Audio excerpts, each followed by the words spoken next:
Hey, this is Michael with Duncan Aviation. Let's talk about Garmin's G600 TXi. Now, Garmin has just wrapped up certification so you can put the G600 in a CJ1.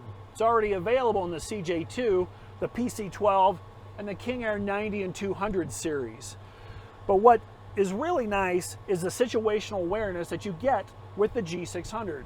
Now, with your legacy avionics, you know it's okay. It's getting the job done, and you continue to hear about this situational awareness. But what does that mean? What does that mean for you on a flight?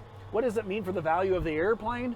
And what does it mean overall for everything you're doing on a flying day? Well, we'll get to that, and it is important. What I want to do is I want to show you everything this system does and why it increases your situational awareness, but more importantly, how it keeps you ahead of the airplane on a flight where everything is going wrong.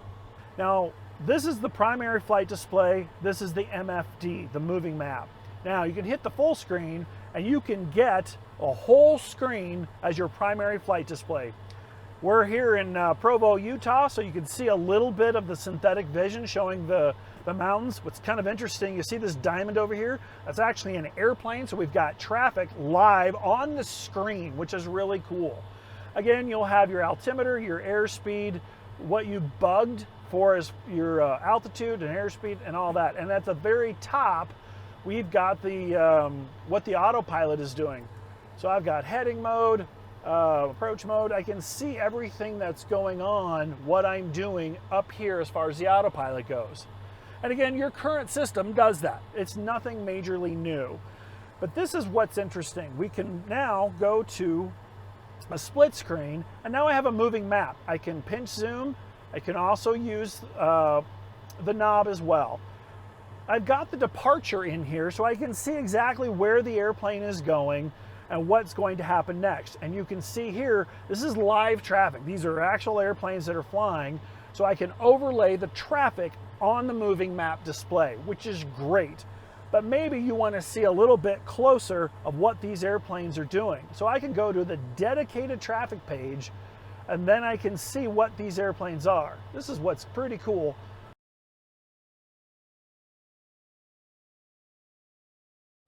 So again, here's the menu for this moving map page. Of course, we have the moving map, the traffic, what we just saw.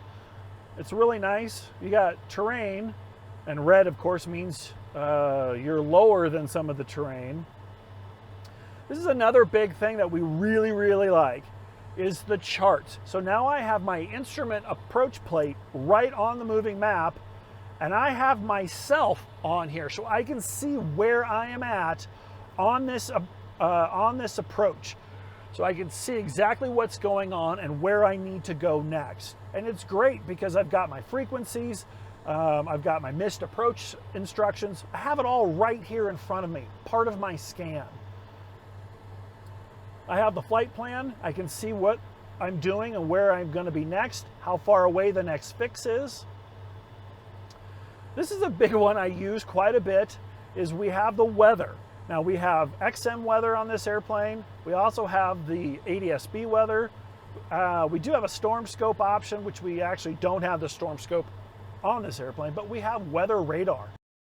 And so I can turn on the actual weather radar and I can have it as a dedicated page here, or I can put this on the moving map. This is a great feature that we've not had before. This is, you wouldn't think I'd use this, but this is probably what I use the most. So I'm flying, I want to see what's going on at the airport I'm going to land at. So I've got the information page, I can see the field elevation. I can see a little bit of what the airport looks like. I can learn more about the runways, how long they are, what traffic pattern they use. I can go to my frequencies page. This is really cool. So I've got ATIS. I can tap ATIS, and now I can figure out which GTN I want to send it to. I can put it in standby, or I can put it into active. So I could go ahead and throw ATIS into standby and have that ready to go. I know what my ground, tower, all these frequencies are right here for me to see, and I can even load them on the GTN. But this is what I use a lot in flight. I can see what the weather is. here it's Provo, but I'm going to Lincoln, Nebraska today because everybody goes to Lincoln, Nebraska because it's a cool place to go. The wind there is 210 at 13 knots, gusting 19, visibility is 10 miles. I can see it all. I can see what the TAF is. It's all right here in front of me, so I can start making decisions hundreds of miles out of what I think is going to happen and what I may be faced with. So this is really everything we have on the moving map. On the primary flight display, this doesn't change very much. I'll go to full screen. A few of the nice things we have on this that we haven't had before on a lot of the older avionics is something very, very minimum, if you will. Minimums exactly. I can set my minimums, and so it's bugged of what I've got. So maybe my minimums are 3,000 feet. I bug it. It's now in my altimeter. And when I hit minimums, I will get the call out, minimums, minimums. Maybe I want to do a rat out minimum down to 200 feet. Got it in there. And there it sets it for me.